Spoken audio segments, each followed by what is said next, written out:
Hey everybody, how's it going? Welcome back to the channel. Hope you're having a great day. Here we are with the C8.R Corvette, and it's looking pretty awesome right here in this garage. Today's gonna be a fun day, so I'm gonna miss this car so much. Coming out here to get some cool photos and shots of it.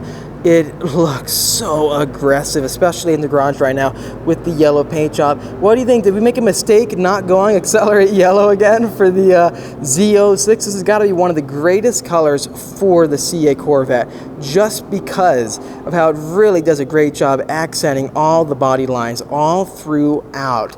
This thing with the PPF and ceramic coating, it looks like it's like glistening right here in the garage. I'm gonna miss this striping for the C8.R package and this really cool custom interior, but the Z06 again, it's gonna be a cool refresh to change everything up here on the channel. I cannot wait. Anyways, big purpose to this video here today. Now, if you've been seeing our recent uploads about buying a new Z06 Corvette, well, you know exactly what's been going on for customers. And a friend of mine just gave me a call and told me what happened. So he had his order in with his dealership. He's been on their list, ready to go get this car for a long while. And guess what they did? They gave him a call saying that they're canceling all customer orders. They're only doing dealer orders apparently, and they're refunding customers too.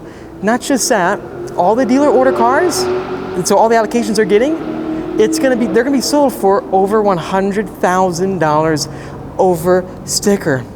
And this applies to all cars coming out. And seeing another friend of mine who's been so excited to get this car, has been ready to go, and then be told such a thing that's priced now close to a brand new Ferrari.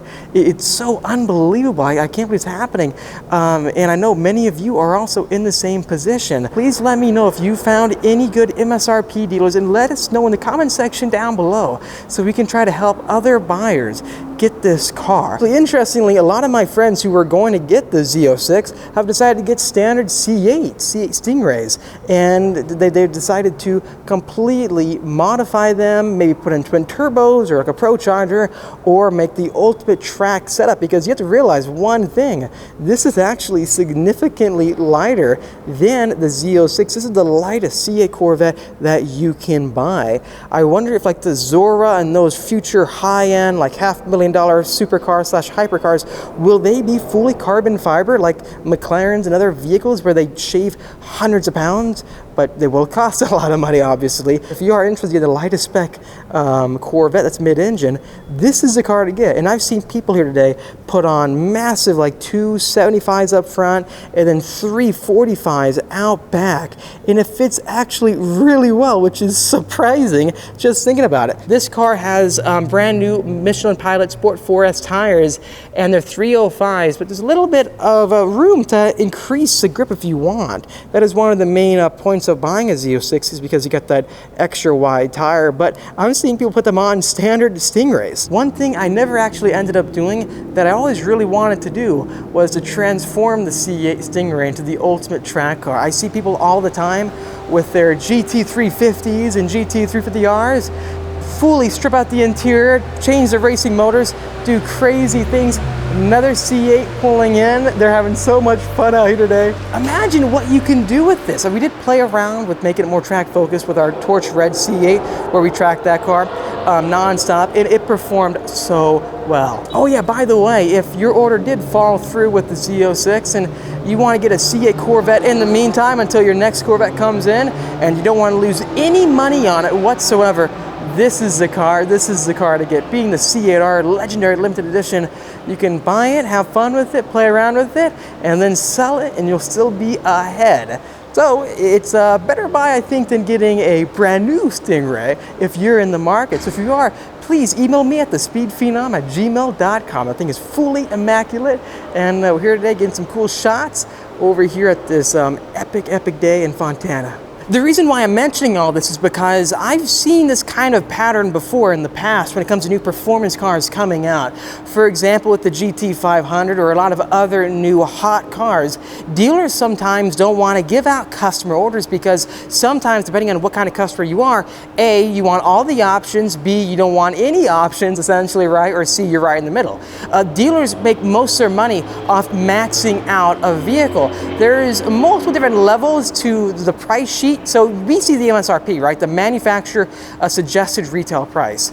And then for every single option, and even for the MSRP, there's an invoice that gets sent to the dealer. So that dealer pays the invoice price essentially, and we pay that excess price. The MSRP from the invoice is the actual profit the dealer makes off the vehicle. So if you get, let's say, the carbon fiber wheels and also the carbon aero, the dealer could be making $500, $1,000, $2,000 off each one of those options, and it adds up. So their profit margin can shoot up, whereas it's the equivalent of selling a base model for $20K over sticker. That's the mindset dealers have. And then maxing out the vehicle and then having it sit in their showroom lot, they can put whatever markup they want on it and wait for the highest bidder to come in. We've seen this in the past with tons of hot performance cars coming out, Porsches, you name it.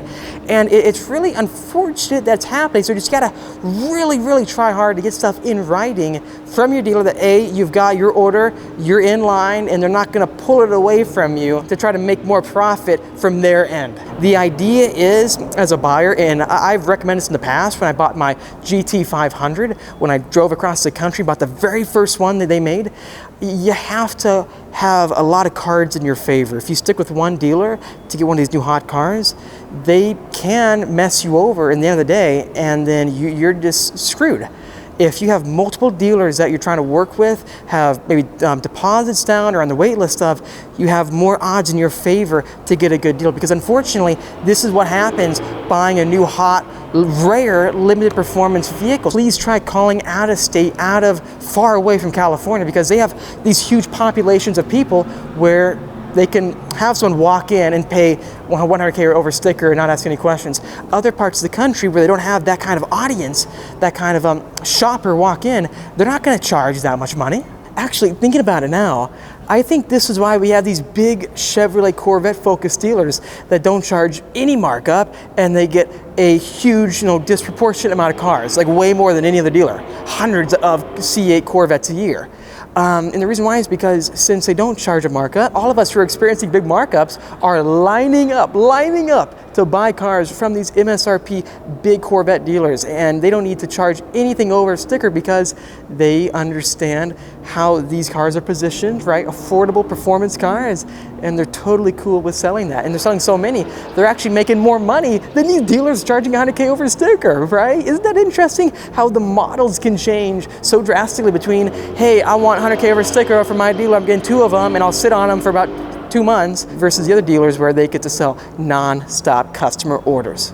And I wonder if Chevrolet is going to prioritize customer-built cars before dealer cars. I have seen some dealers plug in like fake me out names to get into the queue of, I've got a retail sold car and I get an early one. I've seen that in the past, and hopefully they don't do that. Actually, it would be really cool to find out how many buyers from these Ciocca Chevrolets and so forth that are charging MSRP, how many of these buyers live far, far away from those dealerships. I would argue a big portion of them. I'm told like thousands of people are on the wait list for those dealers. I'm sharing all this with all you guys today because I really want to help. In this channel in the past, we helped tons of people get GT500s and all of their cars of their dreams. And that's the beauty of social media and being able to share news and all sorts of experiences online, because it connects us. It connects all of us car enthusiasts together. So if you know how to help anyone, please comment down below. I don't want to make this into a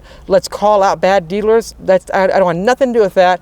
I just want to help people, and sharing experiences hopefully will get more notoriety on the subject. Anyways, make sure to hit that like if you enjoyed this video. Also subscribe for much more great content coming out your way. I'll see all of you in the next episode.